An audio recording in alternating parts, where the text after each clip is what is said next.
Hey, what is up guys? Welcome back to another gameplay of Arcaea. Today I'll be playing Race of Remnant. So yeah, as always, I'm gonna play Beyond. Gonna continue the story, and I think this is I think this song is also good. So yeah, let's do this. Yeah, I'm gonna say every song is good now. Or should I? Anyway, let's play.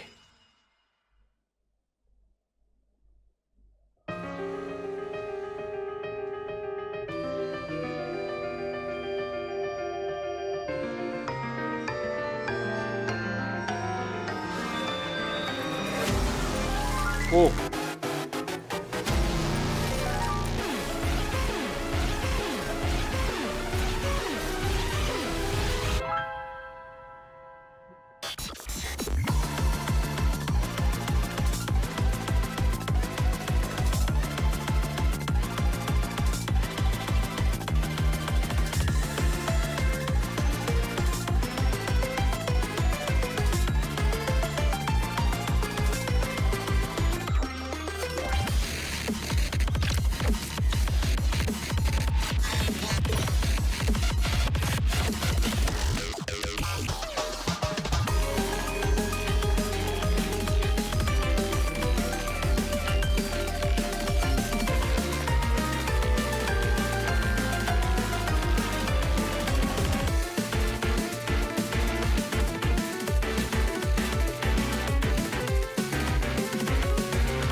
Oh, okay.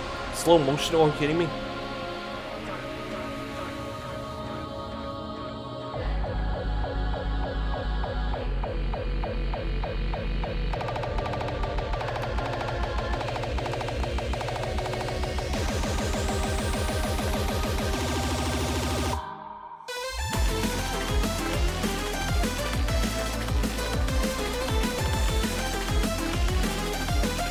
Oh gosh, what the hell?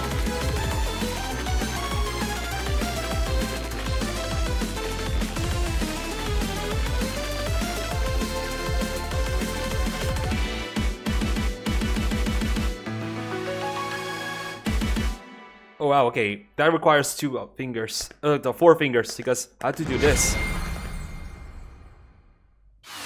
Oh, okay, that's Race of Remnant. Okay, I see new stories unlocked. Let's see. Apparently this one has a special scene though. Alright, moment of truth, let's see. Yep, that's L, I think. Nell wasn't dead yet in this history. Nell dies later, and then dies again. Eventually the girl came to find a second seeker of Lipon. Okay, so I don't think that, okay, I think this L, this is Seeker. Second, this is an 8th descendant though. 8th Seeker, I think, yeah. Eventually the girl came to find the second Seeker of Lipon, whom God named Faith, the Descendant Shaper. A strange woman who spoke breathily and always carried a large and shivering spear. The two girls took up a job to suppress the air that involved her, and so found her now at the 5th terrace edge. It had been months since they had arrived on this land. They were a little tired and very ready to rest. They tried to snatch a seeker's attention, but she was only interested in unintelligible words of the air surrounding them. L kicked her in the shin, and Nell kicked L's calf in response. And they scowled at each other. Unfazed, Faith finally looked up. Okay, that's Faith, I think. Faith finally looked up at them. Just as flock of lesser powers obscured in the shape began to graze through the air between them softly. You're talking to me? Asked the second. Yes. Nell corrected herself. I'm sure you wanted the 4th to help, but we're a skillful pair. Ha ha ha. She doesn't have a time, asked her Faith, meeting the younger Shaper's eyes. And yes, I've heard the 1511 came back recently and is resting back home on the heart, but the air is bitter and won't let us speak between Terra, said Faith, finishing nails through the stoic face. Even air transmissions will fail. And of course we can't fly through it, so nothing can be done about it. Could you do something? Elle interjected and Faith looked down at her. Why don't you? The child asked, but Faith didn't answer. And Nell thought to herself, because she can't, only Nippon could. After beginning through the strange woman properly, the details of the suppression task were conveyed. Curb Nippon's breath and cast it back to the realm beyond Terra, to the swirling vortex that wraps over itself endlessly in the dance both seen and unseen. The place of powers called air, the air. The sea of life flows throughout the Terra, and while it can't slip into Nippon's bone or behind its back, on occasion it will flow too greatly across the Terra and cause malfunctions in everything from machines to nature itself. There were few similar concepts outside this world. Think of them as spirits or angels coming in all manners of shapes, moving through themselves and acting whim and willfully to change the world around them, to spur spontaneous growth, to harm, and so on. And they are truly powers at times. Even when capable of wishing, cannot fully stand against them. And so the two girls were there to help.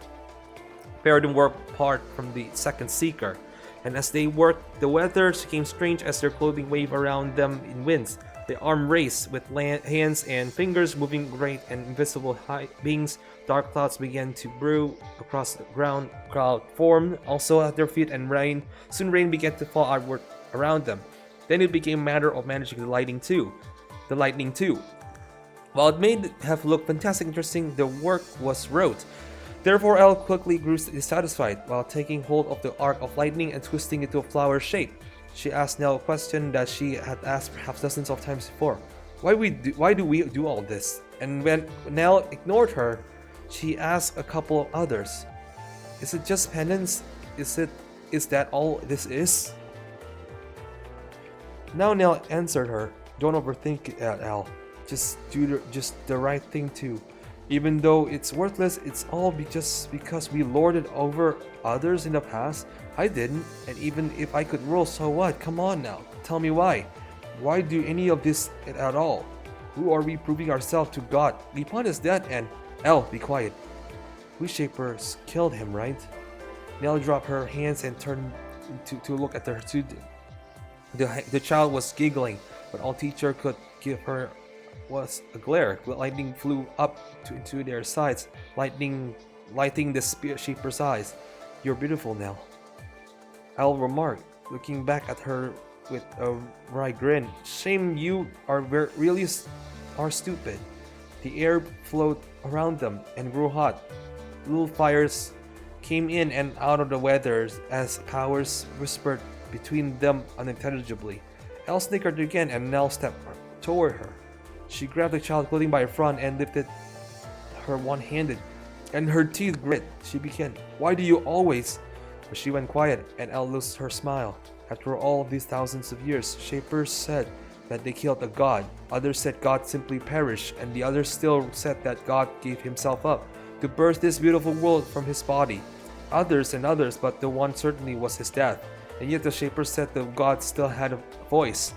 For their arrogance and tyranny, and for their claim to the greatest transgression, people had prayed the powers to punish near every Shapers alive, to have them face a reckoning, and as powers do listen to prayer. In ancient times, the hands of God were nearly cut fully from Nippon, and the few who remained were humbled in the wake of it all. But still, in faith, Shapers said that the voice could still be heard down Nippon's heart, and only by they, his chosen people, were yet here so far from the holy, and two young Shapers heard him. Nippon spoke to the two girls and told them of coming end. Okay, so I don't know if this is actually like, I can't even show this. Like, I don't have this avatar. Okay, breach of faith. Yeah, I gotta do this later, of course, not today. And yeah, this is much more harder. So, I'm guessing Lemon Race we're at 11. But you will see what's gonna be for the anomaly song anyway. Anyways, thank you all so much for watching, and hope you guys see next gameplay. Yeah, I record this for I recorded 3 videos for today, for this night. I will do this later, maybe next day, I guess, 2 days later. We'll see. Anyway, yeah. So hope you guys see you in the next gameplay. So H2 plays us out. Bye bye.